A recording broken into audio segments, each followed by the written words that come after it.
자, 시청자 여러분들 반갑습니다. 얼음사이다입니다. 자, 최근에 우리가 뉴스를 보다 보면은 이른바 식량 위기다, 식량 대란이다, 이런 뉴스, 불안한 뉴스가 상당히 많이 나오는 것을 확인할 수가 있습니다. 자, 그런데 최근에 우리나라 언론에서 세계 2위의 밀 생산 국가인 인도가 밀 수출 금지령을 내렸다라는 불안한 뉴스가 좀 들려오고 있죠. 자, 그런데 이런 식량 문제와 인도의 밀 수출 금지 문제에 대해서 우리나라 언론들도 그다지 깊은 내막, 뒷배경은 잘 모르고 있는 경우가 많아가지고 제가 오늘 이 사건을 한번 종합적으로 깊게 한번 폭넓게 설명을 해드리려고 합니다. 자, 여러분들이 지금 보고 있는 이 그래프는 바로 전 세계 밀 생산 순위 그래프입니다. 1위는 어디일까요? 중국입니다. 자, 인구가 워낙에 많고 농부 인구도 압도적으로 많은 나라이기 때문에 이런 결과가 나오는 겁니다. 미국 같은 나라에 비하면 중국의 농업은 물론 그 농업의 기계화율도 떨어지고 자동화율, 효율성도 극히 떨어지지만 어쨌든 농업에 종사하는 인구수가 워낙에 압도적으로 많기 때문에 농부 숫자만 억 단위거든요. 그렇기 때문에 일단 식량 이런 밀 총 생산량 자체는 중국이 굉장히 많은 나라입니다. 자, 그리고 2위는 여러분들 어디일까요? 맞습니다. 1억 톤이 넘는 인도입니다. 2위는 오늘의 영상 주인공인 인도예요. 자, 인도는 중국에 이어가지고 세계 2위의 밀 생산 국가입니다. 자, 그런데 인도가 전 세계 밀 생산량 2위라고 하면은 사람들은 이런 생각에 빠지기 쉬울 겁니다. 아, 전 세계 2위 국가에서 밀 수출을 금지했다니 이거 정말 큰일 났구나라고 말이죠. 자, 그런데 오늘 영상의 어떤 주제를 빨리 던져드리자면은 그 정도로 심각한 거는 아니라는 거예요. 자, 우리가 한 가지 기억해야 되는 사실은 인도도 인구가 무려 14억 명을 넘어가는 세계 2위의 압도적인 인구 대국이라는 사실입니다. 자, 자료마다 차이는 있겠지만 중국이 14억 4,847만으로 인구수 전 세계 1위. 그런데 인도도 놀랍게도 14억 663만에 달하는 인구가 거의 억 단위가 중국과 똑같은 거의 비슷한 놀라운 인구수를 자랑을 합니다. 자, 그런데 이게 무슨 말이냐면은 인도의 밀 생산량 대부분은 어디에서 소비가 된다? 그렇죠. 내수에서 소비가 된다라는 겁니다. 자, 그러니까 중국이나 인도의 농업은 미국과는 좀 큰 차이가 있다라는 거예요. 아주 적은 농부 인구수에 비해서 압도적인 그 농업 생산량을 자랑하는 미국의 기계화, 현대화, 수출 농업과는 다르게 중국과 인도에서 행해지는 이런 거대한 농업들은 아직까지는 소규모 자영농들에 의존하는 비효율적인 노동집약적인 경우도 많으며 수확된 농작물의 상당수가 어디에서 쓰인다? 그렇죠. 내수에서 자국민을 부양하기 위해 소비되는 그런 특징이 있다라는 겁니다. 농업에 종사하는 인구수가 이런 나라들은 어느 정도냐면은 농업 종사자 수가 1억 명, 2억 명 단위를 넘어가거든요. 어마어마합니다, 말 그대로. 자, 어쨌든 그래가지고 1억 700만 6천 톤에 달하는 그런 인도의 밀 생산량, 세계 2위의 밀 생산량 중에서 뭐 90% 이상은 그러니까 어디에서 쓰인다? 대부분인 1억 톤이 바로 인도 내수에서 소비가 된다라는 겁니다. 그러니까 전 세계 시장에 풀려 나오는 물량이 그렇게까지 많은 거는 아닌 거예요. 자, 그러면 이번에는 전 세계 밀 생산량이 아니라 반대로 밀 수출 순위를 살펴보도록 합시다. 다르죠? 생산과 수출량은 다르죠? 자, 그래프가 완전히 뒤바뀌었습니다. 원래 생산량 1위였던 중국은 수출 순위에서는 보이지도 않아요. 그리고 생산량 2위였던 인도가 저 밑에 9위까지 떨어져 있습니다. 반대로 러시아와 미국 같은 나라들은 급상승한 모습을 확인할 수가 있습니다. 이런 나라들이 식량 수출을 많이 한다라는 거죠. 자, 인도의 밀 수출량은 결국 약 700만 톤 정도의 그런 700만 톤 내외의 규모라고 볼 수가 있는 겁니다. 자, 물론 이것도 상당히 많은 양인 거는 사실입니다. 자, 인도에서는 그래가지고 원래 올해 밀 생산량을 좀 높게 잡았어요. 1억 1,130만 톤 규모로 그 정도는 기대를 하고 있었다라고 합니다. 자, 앞에 1억이라는 단위가 너무 크니까 여러분들이 그게 그것처럼 보일 텐데 우리가 그럼 1억이라는 숫자는 빼버리고 그 뒤에 700만 톤과 1100만 톤을 한번 비교해 갖고 생각해 본다면 자, 상당한 30-40%가 넘는 상당한 차이가 있다는 게 느껴질 겁니다.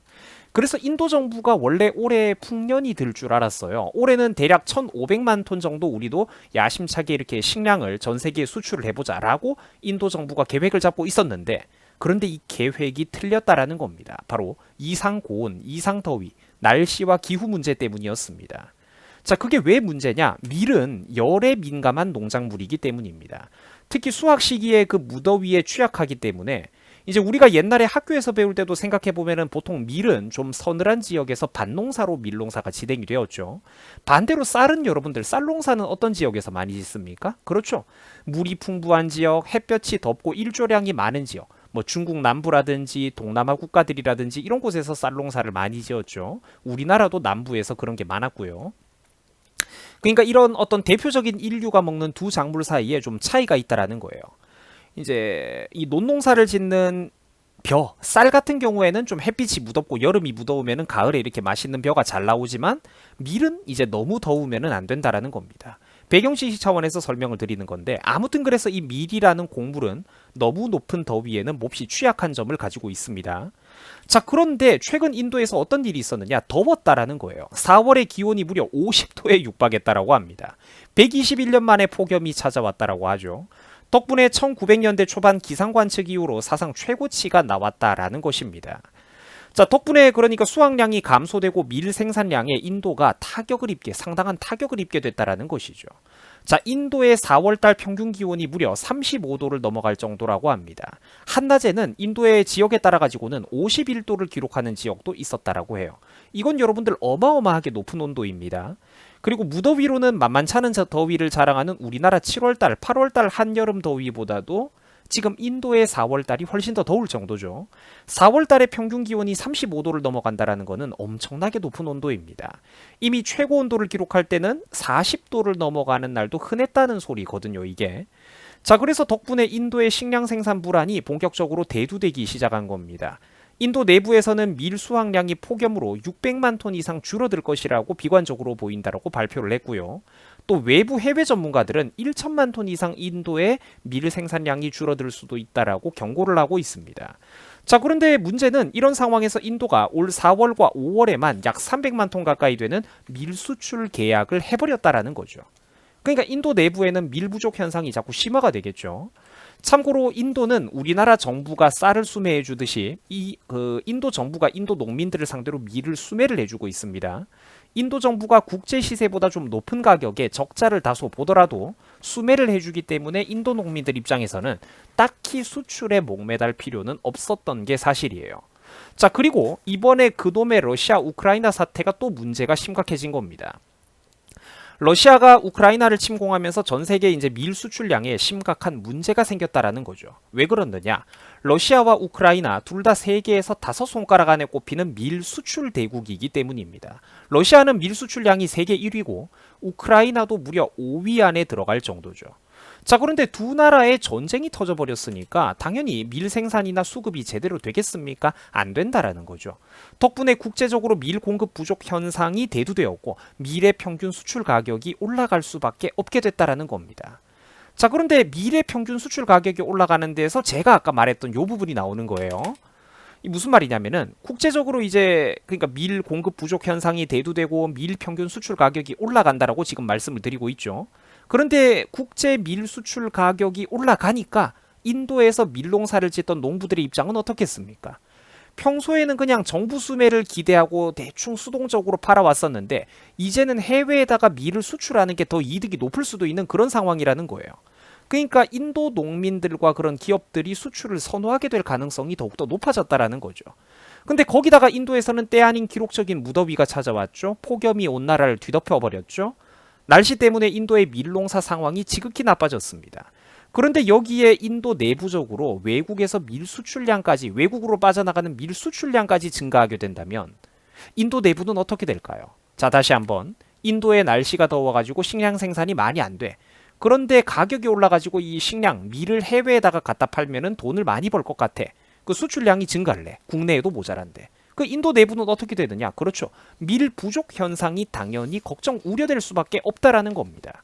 즉 다시 말해가지고 우리나라 상당수 언론들이 그냥 쉽게 주워들은 대로 떠들어대듯이 마치 지금 인도가 현재 흔히 말하듯 어떤 식량의 무기화를 위해서 자원의 무기화를 노리고 수출을 금지하는 것하고는 지금 성질이 전혀 다르다라는 겁니다. 그리고 인도를 어떤 국제사회에서 외교적으로 압박을 해봤자 당장 짧은 시간 내에 수출이 재개되기는 어려울 겁니다. 왜? 말 그대로 자국 내에서도 식량 수급 문제 불안정이 심각해져가지고 까딱하다가는 자국민들도 밥을 굶을 판이기 때문이죠. 자, 그래서 인도를 비롯해가지고 현재 세계적으로 식량 수급이 전반적으로 불안정해지고 있는 것은 사실입니다. 러시아도 난리고 우크라이나도 난리고 인도도 난리가 나고 있죠. 자, 한편 인도산 밀은 한국에 수입되지는 않는다라고 해요. 불순물을 걸러내는 과정 같은 게 수작업으로 이루어지는 경우가 많기 때문에 품질이 전반적으로 충족하지를 못하기 때문이라고 합니다.